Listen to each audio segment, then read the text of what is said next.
بسم اللہ الرحمن الرحیم. خودی کو کر بلند اطلاع کے ناظرین السلام علیکم.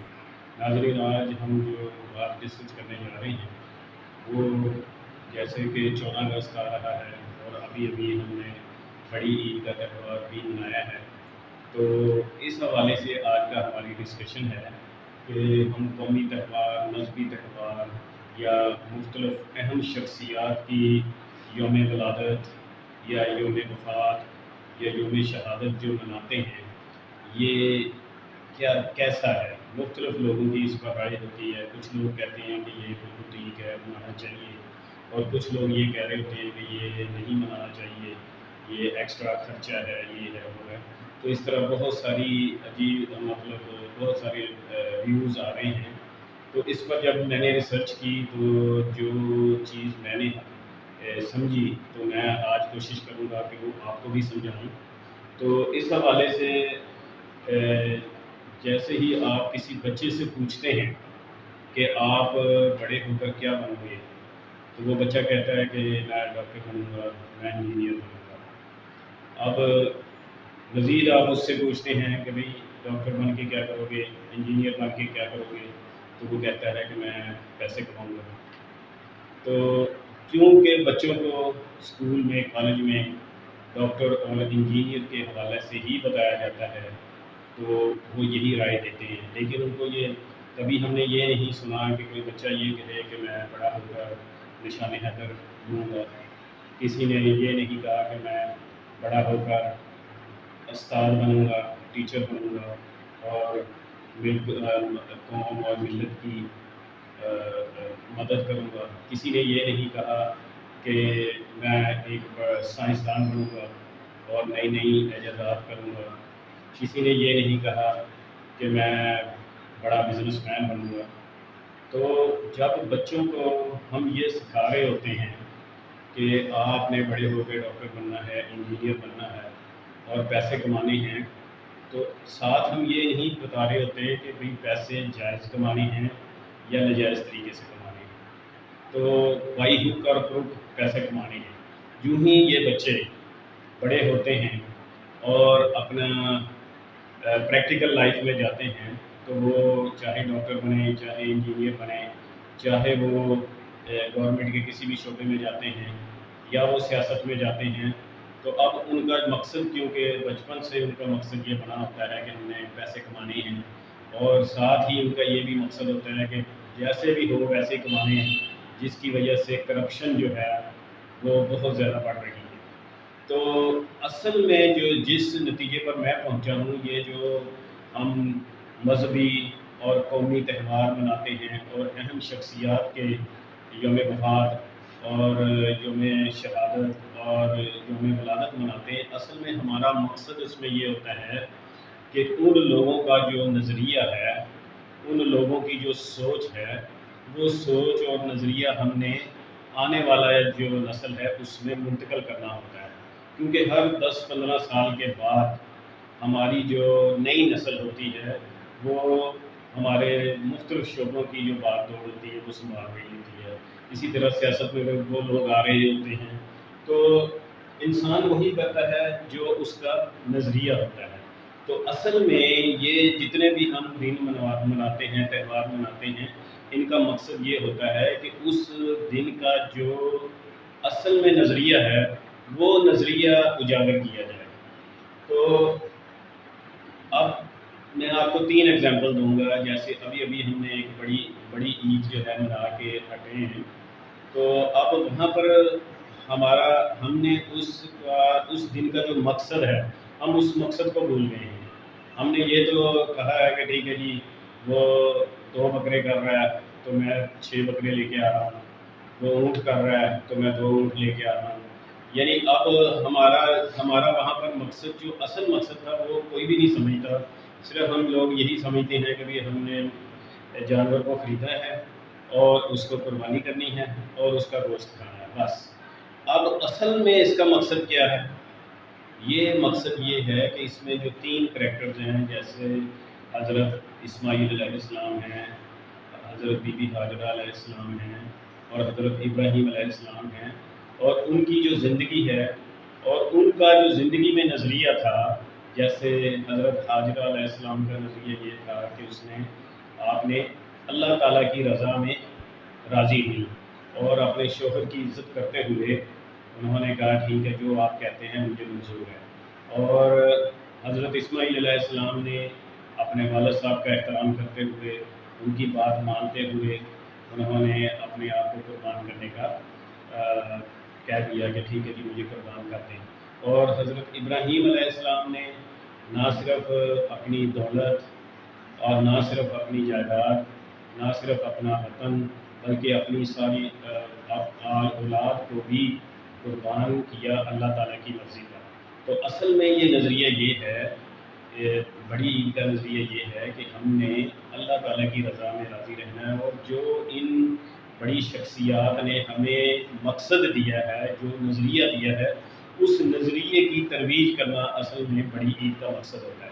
اسی طرح اسلامی سال کا جو پہلا مہینہ ہے محرم، اس میں حضرت امام حسین رضی اللہ تعالیٰ عنہ کی جو شہادت کے حوالہ سے ہم لوگ مناتے ہیں، تو اس میں اصل مقصد یہ ہوتا ہے کہ جیسے علامہ اقبال رحمۃ اللہ علیہ نے فرمایا کہ اسلام زندہ ہوتا ہے ہر کربلا کے بعد۔ تو اس میں یہی ہے کہ ہم نے ان کی جو مقصد ہے، وہ مقصد کو ہم نے دیکھنا ہے کہ جیسے علامہ اقبال رحمۃ اللہ علیہ نے فرمایا کہ جدا ہو دین سیاست سے تو رہ جاتی ہے چنگیزی۔ تو یعنی کہ دین اور سیاست دو علیحدہ چیزیں نہیں ہیں، دونوں چیزیں ساتھ ساتھ چلتی ہیں۔ تو جو یزید تھا وہ اصل میں حضرت امام حسین رضی اللہ تعالیٰ عنہ کو مانتا تھا، کیونکہ وہ چاہتا تھا کہ حضرت امام حسین رضی اللہ تعالیٰ عنہ دین والا شعبہ کریں، تبلیغ والا شعبہ وہ کریں، اور میں اپنی مرضی سے حکومت کروں، یعنی سیاست والا شعبہ میں سنبھال لیتا ہوں۔ تو لیکن کیونکہ یہ دونوں نظریات ٹکرا رہے تھے آپس میں، تو حضرت امام حسین رضی اللہ تعالیٰ عنہ نے کہا کہ نہیں، ایسا نہیں ہو سکتا، جو سیاست ہے وہ دین کے اصولوں پر ہی ہوتی ہے، اسلام کے اصولوں پر ہی ہوتی ہے، دین اور سیاست علیحدہ علیحدہ نہیں ہو سکتے۔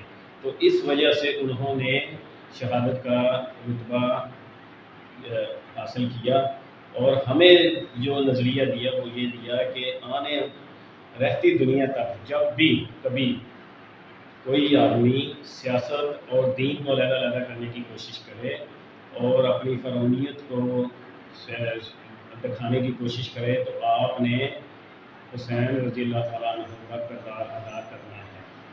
اسی طرح ناظرین، ابھی جو 14 اگست آ رہا ہے، تو 14 اگست کو ہم نے منانا ہے۔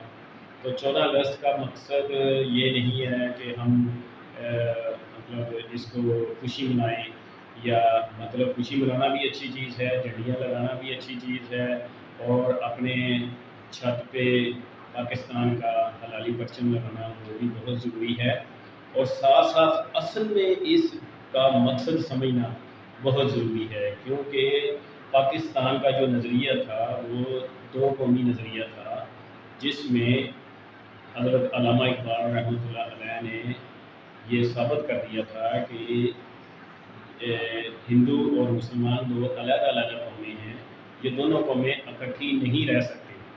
تو یعنی کہ اسلام، دین اور جو بعض مذہب ہیں وہ اکٹھے نہیں رہ سکتے، کیونکہ ان کا نظریہ اور ہے، ہمارا نظریہ اور ہے۔ تو پاکستان دو قومی نظریہ پر واضح وجود میں آیا، اور پاکستان کا مطلب کیا، لا الہ الا اللہ محمد رسول اللہ صلی اللہ علیہ وسلم۔ تو یہ جو نظریہ تھا، اس نظریے کو ہم نے آنے والی نسل میں منتقل کرنا ہوتا ہے، تو اصل مقصد اس کا یہ ہے۔ تو ناظرین، اب جو آخری پوائنٹ ہم سمجھنے کی کوشش کریں گے وہ یہ ہے کہ جو بھی ہمارے دشمن ہوتے ہیں، دشمن ہمیشہ نظریے پر حملہ کرتا ہے۔ وہ یہ نہیں کہتا کہ آپ اسلام نمازیں نہ پڑھیں، ٹھیک ہے نمازیں پڑھیں، لیکن جیسے شیطان ہے، شیطان ہمیشہ ہمارے ایمان پر حملہ کرتا ہے، کیونکہ اگر ہمارا ایمان ہی نہیں، اللہ تعالیٰ پر ایمان ہی نہیں ہے، تو ہم چاہے نمازیں پڑھتے رہیں، چاہے ہم جو مرضی کرتے رہیں، تو ہمارا وہ مقصد جو ہوتا ہے وہ پورا نہیں ہوتا۔ تو جیسے حج بھی ایک ہمارا مذہبی تہوار ہے اور مسلمانوں کا سب سے بڑا تہوار ہے. تو حج کا مقصد جو ہے وہ یہی ہوتا ہے کہ پوری دنیا کے مسلمان ایک جگہ پر اکٹھے ہوتے ہیں اور وہاں پر اکٹھے ہو کے حضرت ابراہیم علیہ السلام اور حضرت اسماعیل علیہ السلام کی سنت بھی ادا کرتے ہیں اور جو ان کا نظریہ ہے اس نظریے کو بھی آگے ترویج دیتے ہیں اور مسلمان آپس میں ایک دوسرے کے ساتھ. اس سے مقصد یہ ہے کہ پوری دنیا میں جتنے بھی مسلمان ہیں وہ سارے کے سارے ایک امت ہیں اور ایک ملت ہیں. تو مسلمان جب اس نظریے پر کام کرنا شروع کر دیں گے کہ مسلمان ایک ہیں, پوری دنیا کے کسی بھی دنیا کے کونے میں رہ رہے ہیں, وہ ایک ملت ہیں, ایک ان کا مقصد ہے, اور تو مسلمان کامیاب ہو سکتے ہیں. تو اس نظریے کو اب شیطان ہمارے خلاف کیسے ہوتا ہے. شیطان جب ہم حج کر کے آتے ہیں تو شیطان فوری طور پر ہمارے دماغ میں ڈالتا ہے کہ اب آپ اپنے نام سے پہلے حاجی لکھا دو کیونکہ آپ حج کر کے آ گئے. تو یہ دکھاوا جب سامنے آ جاتا ہے تو وہ جو حج ہم نے کیا, وہ جو ہم نے خرچہ کیا, اس خرچے کا جو تھا توڑ, وہ توڑ اس نے شیطان نے ہمیں بتا دیا کہ بھئی آپ نے حاجی لکھنا ہے اپنے نام سے پہلے, یا اگر زیادہ حج کر لیے ہیں تو الحاج لازمی لکھنا ہے پہلے. تو اس سے کیا ہوتا ہے کہ جو ہمارا مقصد ہوتا ہے وہ مقصد, تو شیطان اور دشمن جو ہے ہمیشہ ہمارے نظریے پر حملہ کرتا ہے. تو اسی حوالے سے دیکھیں آج سوشل میڈیا پر آپ جا کے دیکھتے ہیں تو بہت ساری ایسی پوسٹ آ رہی ہیں جس میں لکھا ہوا ہے کہ بھئی اس سال ہم 14 اگست پر جھنڈیاں اور جھنڈے نہیں لگائیں گے بلکہ درخت لگائیں گے. اب میں سمجھتا ہوں کہ اس کے پیچھے بھی ایک سازش ہے, کیونکہ درخت لگانا, آپ درخت لگائیں نہ لگائیں لیکن آپ جھنڈیاں بالکل نہیں لگائیں گے, کیونکہ درخت لگانا ذرا مشکل ہے, جھنڈیاں لگانا آسان ہے. جھنڈیاں آپ سوچیں گے کہ یار جھنڈیاں نہیں لگاتے, اچھا میں درخت لگاؤں گا. اب آپ درخت لگائیں یا نہ لگائیں. اچھا اس سے بھی آگے دیکھیں, جھنڈیاں لگانا بھی صحیح ہے, درخت بھی لگانے چاہیے. میں یہ نہیں کہتا کہ درخت نہیں لگانے چاہیے, اور یہ 14 اگست ہو تب بھی لگانے چاہیے, 14 اگست نہ ہو تب بھی لگانے چاہیے. اس سے بھی اگلی بات یہ ہے کہ اگر آپ نے درخت لگانا ہے تو اس کا صرف اتنا ہی کافی نہیں ہے کہ آپ جا کے درخت لگا دیں, ایک پودا لگا دیں اور بس, ایسا نہیں ہے. بلکہ اس مقصد سے فائدہ ہم اسی وقت اٹھا سکتے ہیں کہ جو درخت آپ نے لگایا ہے وہ آپ کی نظروں کے سامنے ہو اور آپ اس کی آبیاری بھی کریں اور اس کی حفاظت بھی کریں اور اس کو ایک تناور درخت بنانے تک آپ اس کی حفاظت کریں, پھر ہی آپ اپنے اس مقصد میں پورا ہو سکتے ہیں. تو ناظرین, آج کی جو ہماری یہ ڈسکشن ہے, اس ڈسکشن کا مین مقصد یہ ہے کہ جو بھی ہم قومی یا مذہبی تہوار مناتے ہیں, عرس مناتے ہیں, یا ہم کسی بھی شخصیات, اہم شخصیات کا یوم ولادت, یوم وفات, یوم شہادت مناتے ہیں, تو اس میں مقصد یہ ہوتا ہے, اصل مقصد یہ ہوتا ہے کہ اس دن کی پیچھے جو نظریہ ہے, جو مقصد ہے, جو سوچ ہے, وہ سوچ ہم آنے والی نسل تک منتقل کرنا چاہتے ہیں. لیکن اگر آپ نہ کریں تو کیا ہوتا ہے, اس کی بھی ایک ایگزامپل دیتا ہوں کہ آج جب آپ مختلف لوگوں سے یا نئی نسل سے پوچھتے ہیں کہ پاکستان میں کتنے لوگوں نے نشان حیدر نہیں کیا, تو میرا خیال ہے کہ بہت کم لوگ ہوں گے جو اس سوال کا جواب دے پائیں گے. جبکہ نشان حیدر جو ہے پاکستان کی فوج کا, پاکستان کی دفاع کا اور ہماری قوم, ہماری ملت کی دفاع کا سب سے بڑا نشان ہے. تو جب تک ہماری آنے والی نسل کو یہی نہیں پتہ ہوگا کہ نشان حیدر کیا ہے, تو کیا وہ ان کے اندر یہ جذبہ پیدا ہوگا کہ ہم نشان حیدر بن کریں.